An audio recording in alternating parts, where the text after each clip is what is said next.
Now, sisters, y'all help me out. Didn't Zariah, or is it Zariah? Z. Didn't she tell Troy numerous times to get the F out?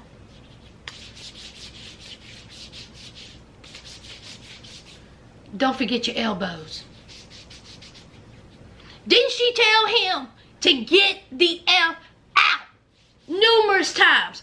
So when he leaves, she mad because he left.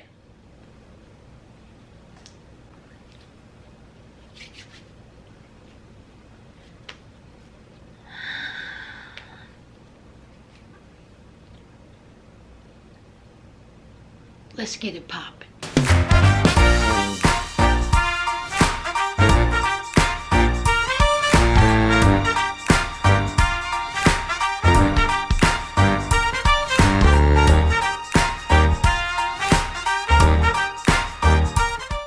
Hi friends, welcome back to my channel. Sass here.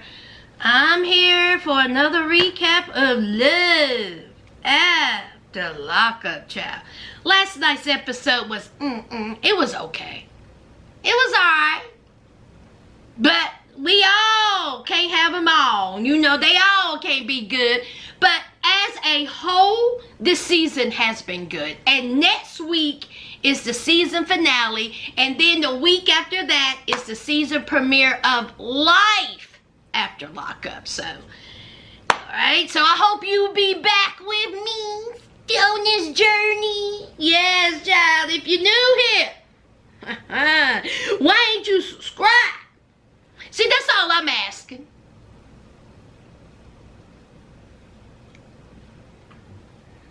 That's all. That's all I'm asking. Why ain't you subscribe? And if you're all subscribed, why ain't your mama? Why ain't your daddy? Why ain't your grandmother? Why ain't your sister, brother, cousin? See, why ain't they subscribed? Just asking. Hope y'all doing alright. Just start off with Kim and Joy, the Eaton, North Carolina crew. Kim, I just have a quick question. Just a quick question. Why is Joy still driving that vehicle with the $2,200 tires and rims? Can you answer that? Because, see, he got a whole lot of this. See, his mouth is slick. But he's still driving that vehicle. How is it that somebody who don't have a job, ain't trying to get a job, can't spell a job, can't smell a job, got a slick mouth, and driving around in a free vehicle with $2,200 tires and rims? How is that possible? But Joey is. And here Kim is getting ready for the engagement party. She's excited. She's whining and complaining about the money that she done spent on this ungrateful idiot. He's ungrateful. So she's thinking about that. And then here comes Joey, bebopping in. And she said, where have you been? Running errands. Oh, one of them errands was at the unemployment office. What you mean you running? To do what? Running errands. So they go on. She's talking about the party and, you know, all this stuff. He looks like he could care less, which basically he said last week. So then she says, well, guess what I got today when I was out with my homegirl? See, I got a friend request from your ex. First of all, why would you even accept that? I would have blocked it immediately. Blocked. So Kim is like, why is she sending me a friend request? He was like, I don't know. And she says, you been talking? I mean, yeah, kinda, sorta, in a roundabout way. mean, we are talking, but I don't want to talk to her, but I am talking to her. So yes, they've been talking. He says that she done reached him on WhatsApp and all this bunch of rigmarole. She was like, why are you talking to her? Why is there even a conversation to be had? So she said, let me see this phone. So she's got the phone. She's going through it. She's looking at it. The more she look, the madder she get. And so she was like, oh, so you are telling her, why are you testing me when I'm with Kim? Ding, ding, ding. Kim, do you understand, darling? And so they're going back and forth. He is just acting like, listen, ain't nothing going on with her. I don't even know why she did it. She was like, why are you even carrying on? Block her. Why is there a conversation even to be had? It's your ex. Should nothing be going on. And so Kim let it be known, which we already knew, that he has cheated on every one of his girlfriends. Every one of them. He can't keep it in his pants to save his life. So he gets upset. He said, give me my phone. So he grabs the phone. He said, I ain't got time to be hearing this BS. He was like, F this, F this. The levels of immaturity that is in these relationships. The tantrums. Cursing each other out. I just don't understand. I don't get it. So he storms out. He gets in the free vehicle.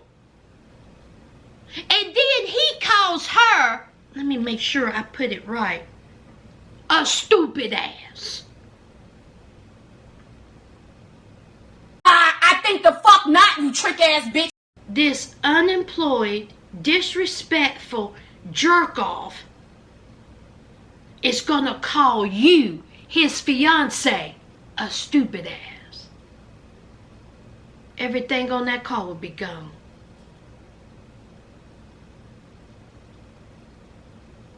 So Kim is at the door. Are you kidding me? Are you kidding me?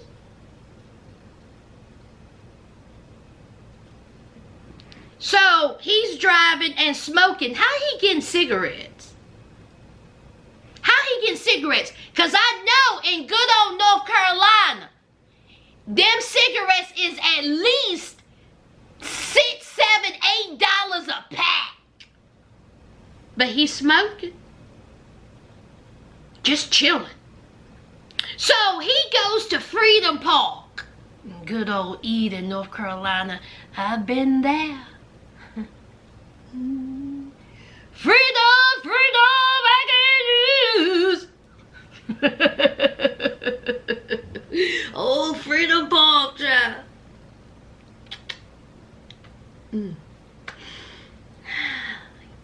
Memories.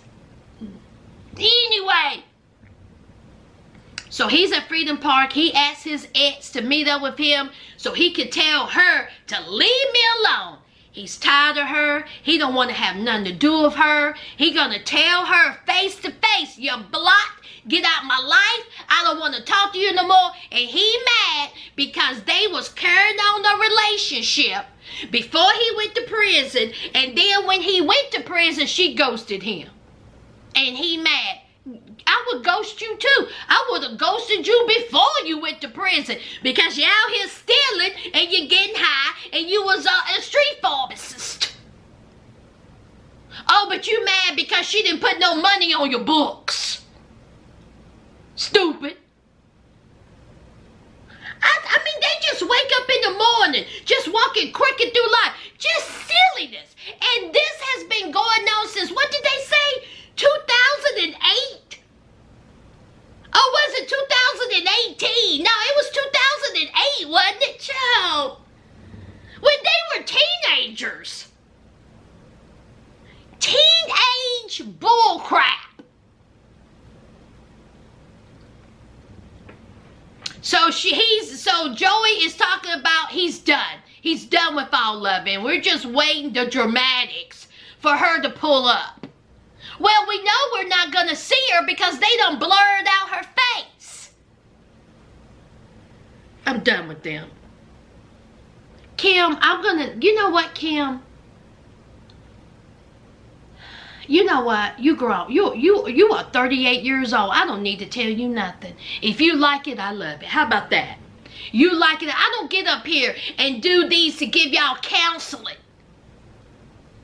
You like it? I love it. Child, let's move on. Bianca and Daniel, 10 seconds.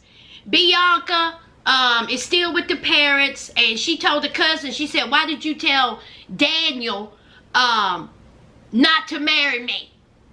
And so the cousin says, well, I don't know you like that. Okay? I'm looking out for my cousin. See, we don't know you. And then here you are moving from Florida to here. It just seemed like a lot. And I'm just telling my cousin, whom I know my whole life. See, I don't know you. But you're going to get to know me. Okay? To be cool with it. You don't really know her. To be, getting out of prison, living with her, and all this. So I'm just here to let him know, to forewarn him.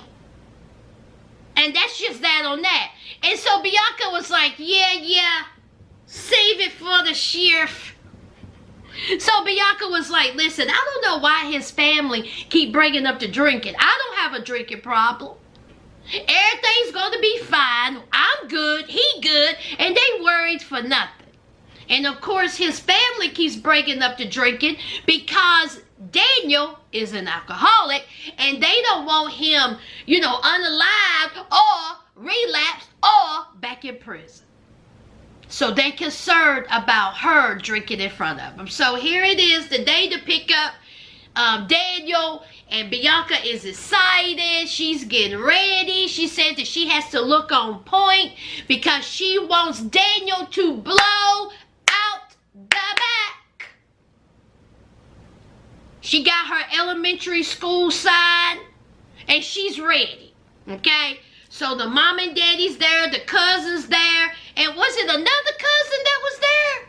Oh, is that the cousin's wife? Anyway, it was a girl there too.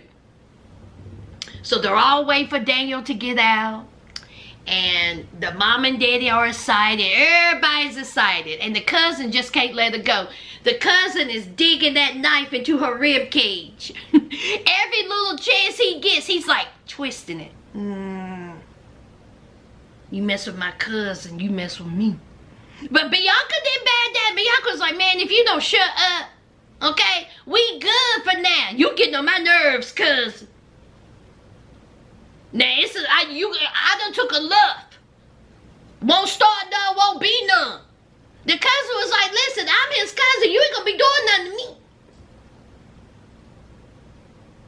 Now, I done spoke. I speak for the whole family. They just ain't want to say nothing. Even the girl was like, if you don't calm down. You didn't exactly go like that, man. I put a little razzle-dazzle to it. So anyway, they waiting for Daniel to show up, and then we'll see next week when Daniel gets out of prison, child. Can we move on? Damn right we can. Then, I forgot to tell y'all that Daniel relapsed in prison on fentanyl. And Bianca said that, he'll be all right because the reason why he relapsed is because he was hanging with the wrong crowd. How far is prison? They're all the wrong crowd. What do you think this is? High school? You're in prison. Everybody's the wrong crowd. He just hung out with the worst of the worst.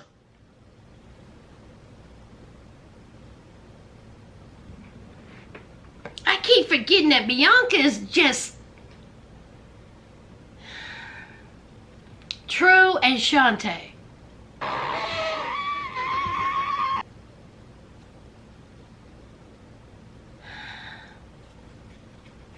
True is worried that he is going to go back to prison because True didn't take his probation seriously. See, that's what happens. Okay. So he goes, talks to his probation officer, and can y'all help me out with this? Why is it that True was picking up Shante outside of the hotel room? Wasn't they in the same hotel? And didn't we see them go in the hotel together? So why is he picking you up? And then he said, oh, well, you look nice.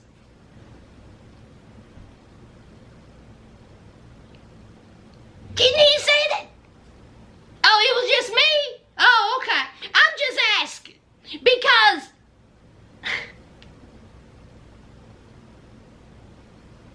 editing again, y'all. Was that editing? So it's time to go see the PO. And the PO said, I'm going to get you this one chance. All right? I'm going to put an ankle monitor on you. And that ankle monitor is going to stay on you until I feel like you're behaving. Can you imagine being a big ass grown man and you out here cutting the shine and you have to go around with an ankle monitor because you don't know how to behave? See, that's what they do with children. They slap them on their hand until you behave. Embarrassing. Embarrassing. A father. So he's got to walk around for I don't know how long with an ankle monitor on his ankle. But see, while he's up in the probation office, instead of him looking at Shante, the woman that he so-called loves, the woman that is pregnant with his children, instead of him looking at her and say, listen, okay, Mr. P.O. man, can I do my house arrest at her house? Because, see, she's pregnant, all right? And I'm 5 hours away. Can we do that? Shante, please, can I do house arrest at your house? Shante would have said, bet. Of course. He didn't do that. And Shante was thinking about that. Shante was like, now, why didn't he do house arrest? His address at my house.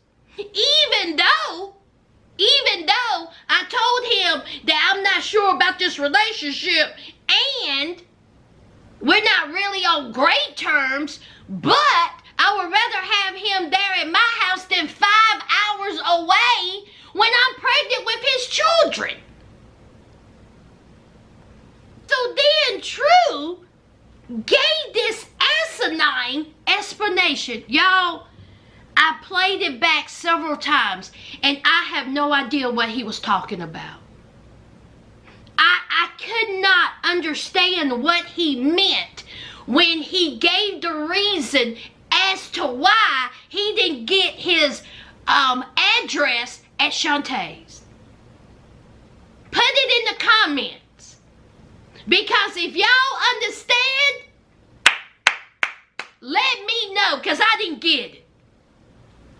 See, this is the thing about these two. Neither one of them makes sense.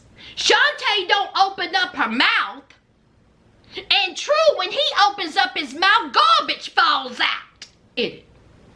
So, whom is he going to stay with? Pepper. Not P-E-P-P-E-R, Pepper. P-E-P-P-A. That's his friend. See, that's his homegirl. Shante just said now, along for the ride. How do you know Pepper? Oh, well, she's my friend Kel's homegirl. She just a friend. And they meet up with Kel's. Kel's is True's sister-in-law. Y'all see Kel's? Pepper is her homegirl. There's Shante just sitting there. The food looked delicious. They were at a barbecue joint. Look good. And so they're having a conversation. And so here is True telling Kel, since I'm going to be on house arrest, you're going to have to keep it down for me. See, you're going to have to do my running for me. Kel said, I got you. You know I will. I'm sitting there talking about what kind of conversation is this? And so here is Shante. Shante said, now, can't you do that? Can't you do your own running?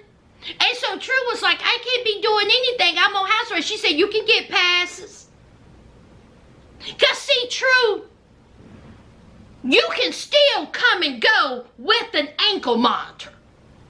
Okay? If you have a job, you can still come and go. You just got to check in. I know this to be true.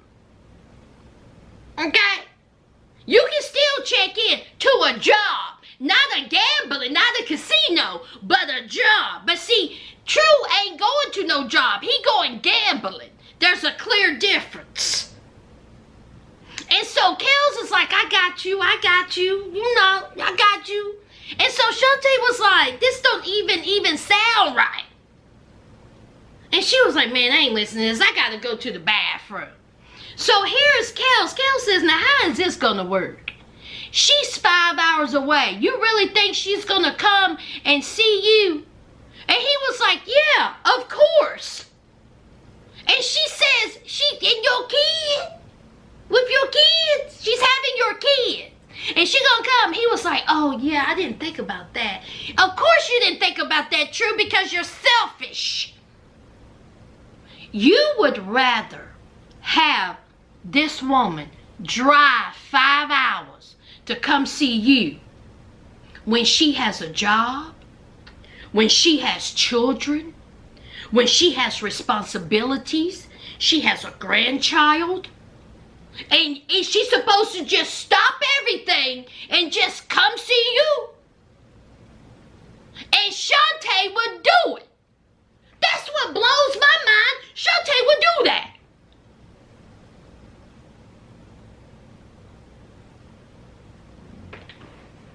So Shante comes back, all right, and now it's time to meet Pepper, the Pepper Stepper. Hon, I can't wait to see this.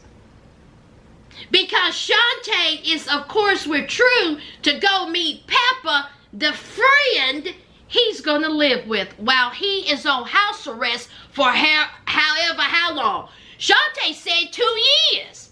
2 years on house arrest? That's crazy to me. And just like Shante said, I would rather for him to go back to jail for 2 years. A lot can happen in 2 years. Just like Kel says, what if she has the baby in that time period? And then here's True. Again, I ain't think about that. These people are just walking around eating sponges. They don't think about anything until it directly affects them. And then it's just like, oh well. Child, let's move on. Let's move on. Christine and Julian. 10 seconds. Christine is still in the attic, and Christine wants to be a comedian. She tried to be a comedian in prison, and she wasn't funny. The prisoners laughed at her and said, bitch, sit down. That's what they said. Okay? They hurt your feelings, girl. Now, if you can't handle it in prison, girl, you may not can handle it anywhere else. They was just showing you some tough love.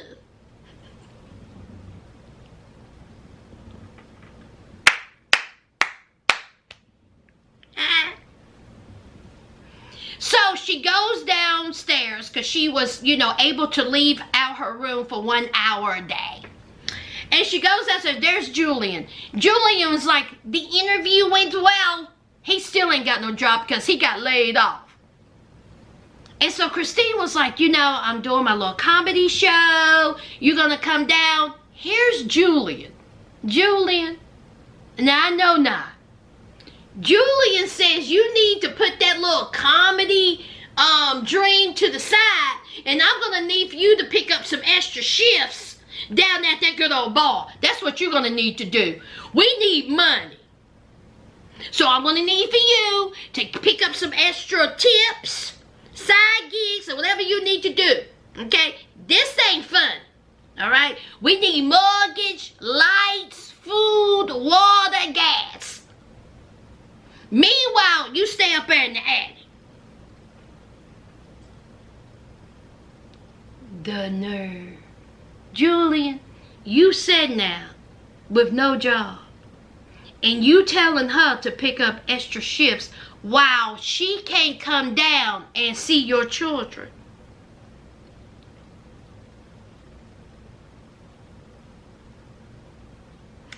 These two are a disaster. And Julian, yes, you got laid off. Yes, you are looking for a job. Okay, all right, I give you that. But you are in no position to tell her that she need to pick up extra shifts because you got mortgage to pay. Oh, well, why is that all her responsibility? Is that why you was down there at Walmart stealing? So here's Christine. Christine's feelings are hurt because, you know, Julian ain't supporting her. She goes out with her homeboy and her homegirl. She's taking a shot when technically she don't supposed to be drinking. And now it's time for her to do her little stand-up. And she's upset because Julian didn't come and support her. I wish Julian and Christine would get out my television. I don't want to see these two no more, y'all. I don't want to see these two no more. I'm done. I'm done with these two. They're not bringing any type of joy in my life. Let's move on.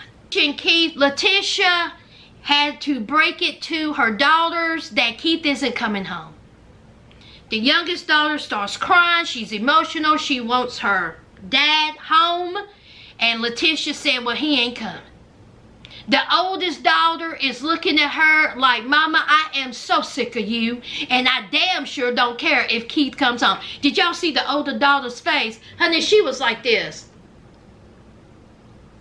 Oh my God, my mama. My mama is so stressing me out, child. I can be on TikTok doing some dances. Let me go on TikTok, child. That oldest daughter is over it, okay? She's over it. And then Leticia had to tell them that they have to move. Because the owners of the place that they live at didn't pay the mortgage. Not Leticia, but the owners of her place. So, again, they had to move. Aren't you tired? I would be so tired of moving. But they gotta move. So, child, that's it. That's Leticia and Keith, child. Let's move on. Zariah, or is it Zariah? Z.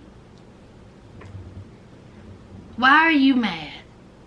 Why are you still screaming? She is screaming. She done tossed out the microphone or whatever it was. She running cameramen out the way, producers out the way, people scattering like roaches. She done told Troy to get out. Don't you come in here. Mama Karen is just all off to the side. She was like, child, I'm just glad that she admitted that she cheated. Now, again, I asked y'all this question. Didn't Z tell Troy to get the F out? Numerous times. She said that, right? So when Troy returns home, she is screaming at him. Why did you leave me? Why did you leave? You've been gone for hours. You left. You didn't take your phone. People were worried about you. People were looking for you. You were missing. Why did you leave? That's why I threw the ring, because you walked out on me. You was in prison, and the only thing I wanted for you to come home, but you walked out. Shut up, girl. Shut up. That's not what happened at all. Z, You were screaming at him like a banshee. You were out of control. Veins was popping from your neck. And you told your husband to get the F out. So that's what he did. He left. He left. See, when you tell somebody to do something, especially that they did it, you can't be mad when they do it. See, that's just like when somebody looks at you and says, what do you want for your birthday? What do you want for Christmas? And you say, nothing. I don't want anything. I just want your laugh. And when your birthday rolls around and Christmas rolls around and they don't get you anything but a raggedy card, you mad. Why? Because, see, they ask you what you want. See, I've never had that problem. When somebody asks me, Sass, what do you want for your birthday? I have a mortgage. Can you help me with that?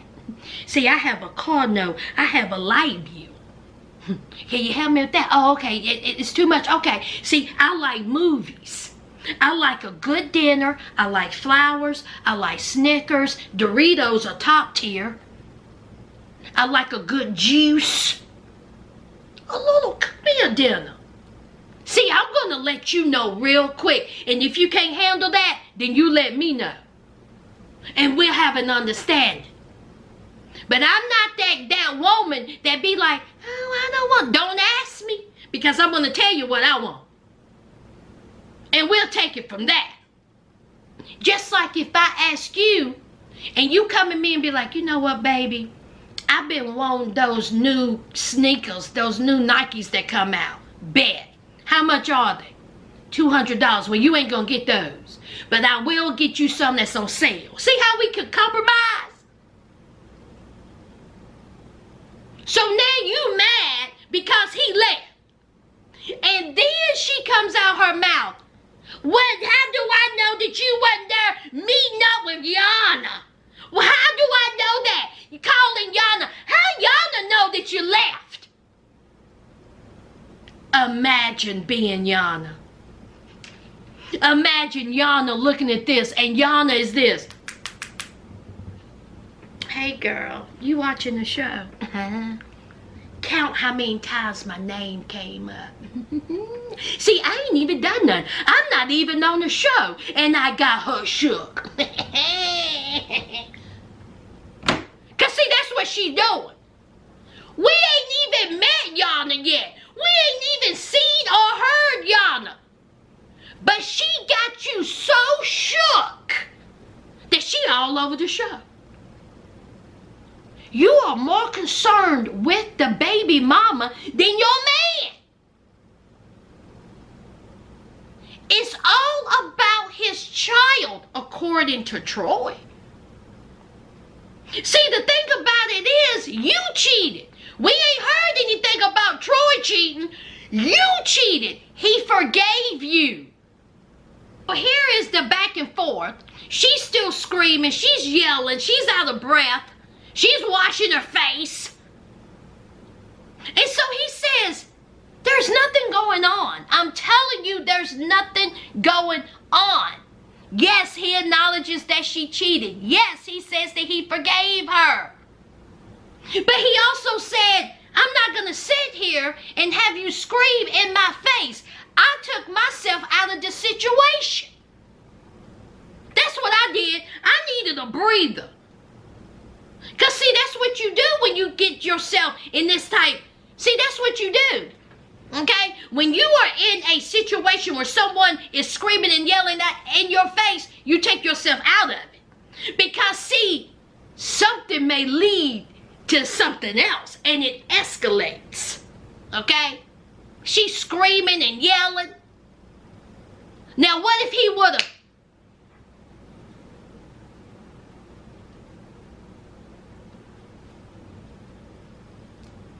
What if he would have in that mouth?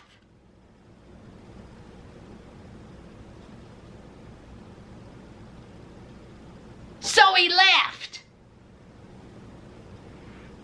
And so she's like, get out my face. I don't even want to talk to you. Leave me alone. Leave me alone. And he's like, oh, Lord. So people finally got themselves together. Okay. She done drunk her some water. Done calmed down. He begging like he sweat. He apologized to her for leaving. And I was like, Troy, why are you apologizing? Not one time did I hear her apologize. I didn't hear her apologize. Did y'all hear her apologize? For the way she acted and the way she was talking to him?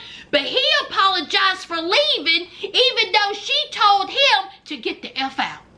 I will never understand. Ever. So she put the ring back on, child. Everybody got some water, got some food in them, I guess. They done calmed down. They done took a shower, child. And it's off. It's off to see his daughter. After what, 7, 8 years? And so when they get to his sister's house, there's his sister, there's his cousin slash homeboy slash brothers. And they are so excited to see him. So happy to see him. And, you know, the sister says, you know what, I'm kind of worried about him. Because, you know, I wish that he was, you know, closer to family. We really want him to be closer to us. Because, you know, he done left and, you know, he had his little episode earlier. And I'm thinking to myself, you talking to the one that caused the episode. And then there's Zariah just standing there. Like she didn't contribute to all this. So anyway, we have the baby mama who pulls up and, you know, Z is just like, you know, I don't want no mess to pop off. I don't want no. Troy was like, just calm down. Everything is going to be fine. So we'll see at the season finale, child. Let's move on. Last and most definitely least, y'all, Hope and Arthur. I'm just going to put them last, okay? Now, Hope says that the reason why she didn't introduce her family, especially her sisters, to Arthur is because they can be judgmental. Okay. So she meets up with her sisters. And she tells her sisters about Arthur. About him being in prison. Why was he in prison? And listen, why the sisters got Joe? Sister says he got a job. Does he work? And then one of the sisters says, well, we know it ain't no car dealership. I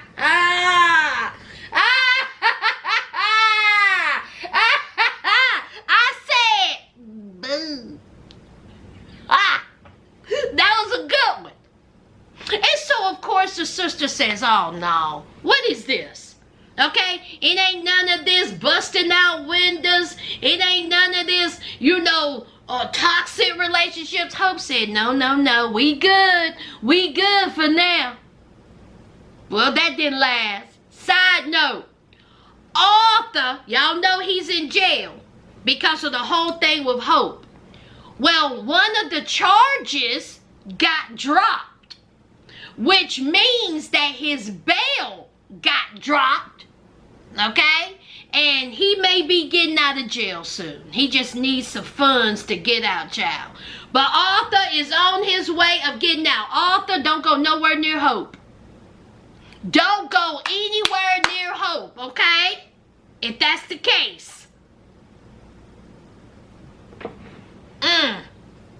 Y'all stay away from each other. Because a GUN was already involved. A Pow Pow was already involved. Please stay away from each other. Now back to the show.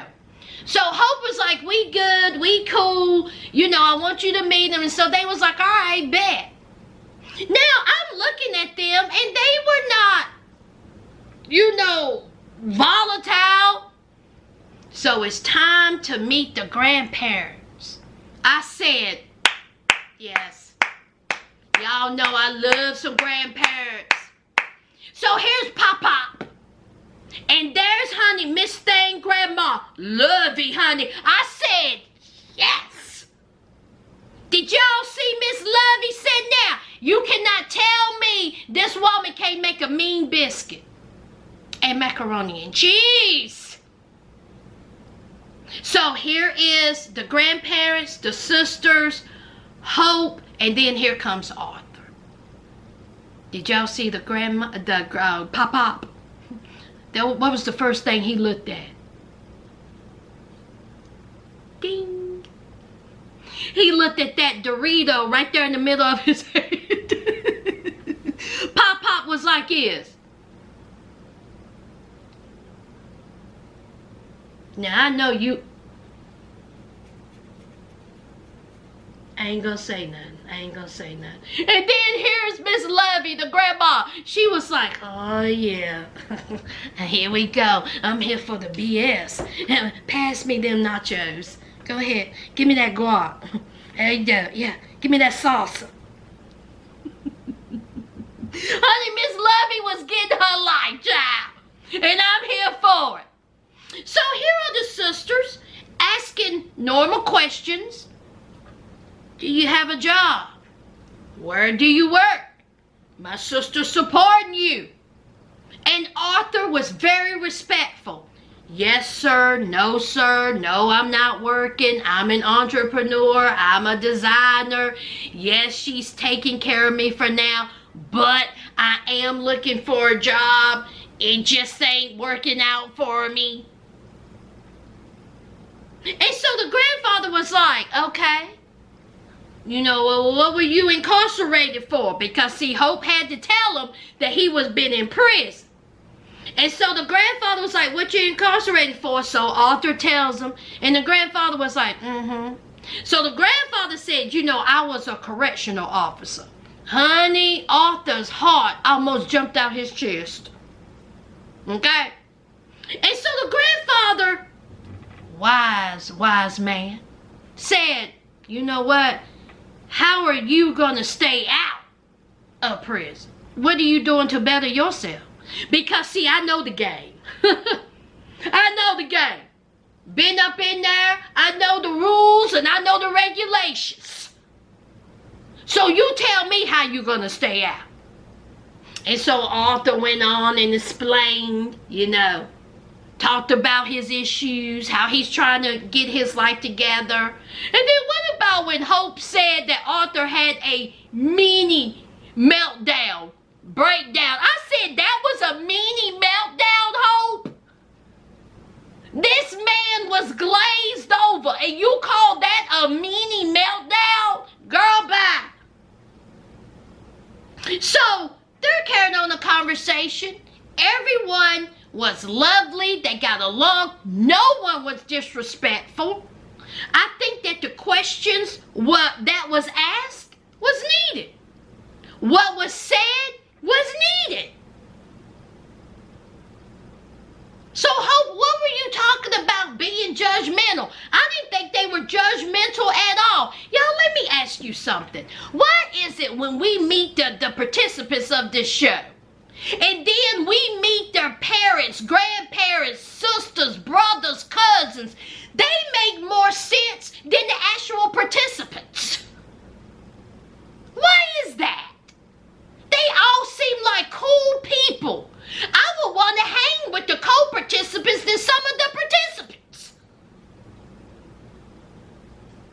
Wasn't nothing about what they said out of line. Maybe, Hope, you're embarrassed because of what Arthur was doing while he was in prison. Maybe it was something about you because your family didn't give me judgmental. Your family gave me a family that cares. And it was valid questions what they said. And so then the sister was like, listen, we just looking out for her. Okay? Don't worry about what we think about you. Don't worry about us. Worry about yourself.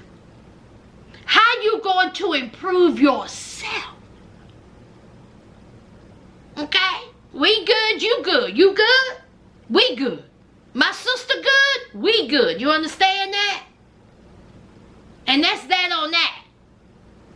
So then here's Arthur. And I had to look at Arthur. I was like, Arthur, what? Arthur had a nerve to come out his mouth and say, I expected Hope to have my back. And she didn't have my back. To what, Arthur? Because, see, what her family was saying was not out of line. Not out of line whatsoever. It was no disrespect ever towards you. Ever. It was a grown-up conversation. So Hope didn't need to have your back. Because what they were saying was correct. Even the grandfather says, you know what? I believe in second chances. I believe in that. And if you do right by her, we good. Stay out of them streets. So no, Hope didn't need to have your back for what they were saying.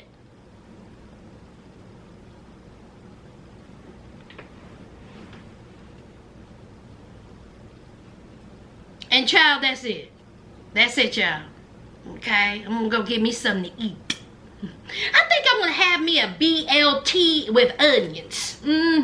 With some fries and a good lemonade. That's what I'm gonna have toasted on wheat bread. Okay? Alright, y'all. I love y'all. To my new subscribers, welcome to the family, and y'all know what to do. Don't forget to hit that like, comment, and subscribe. And until next time, friends. Bye.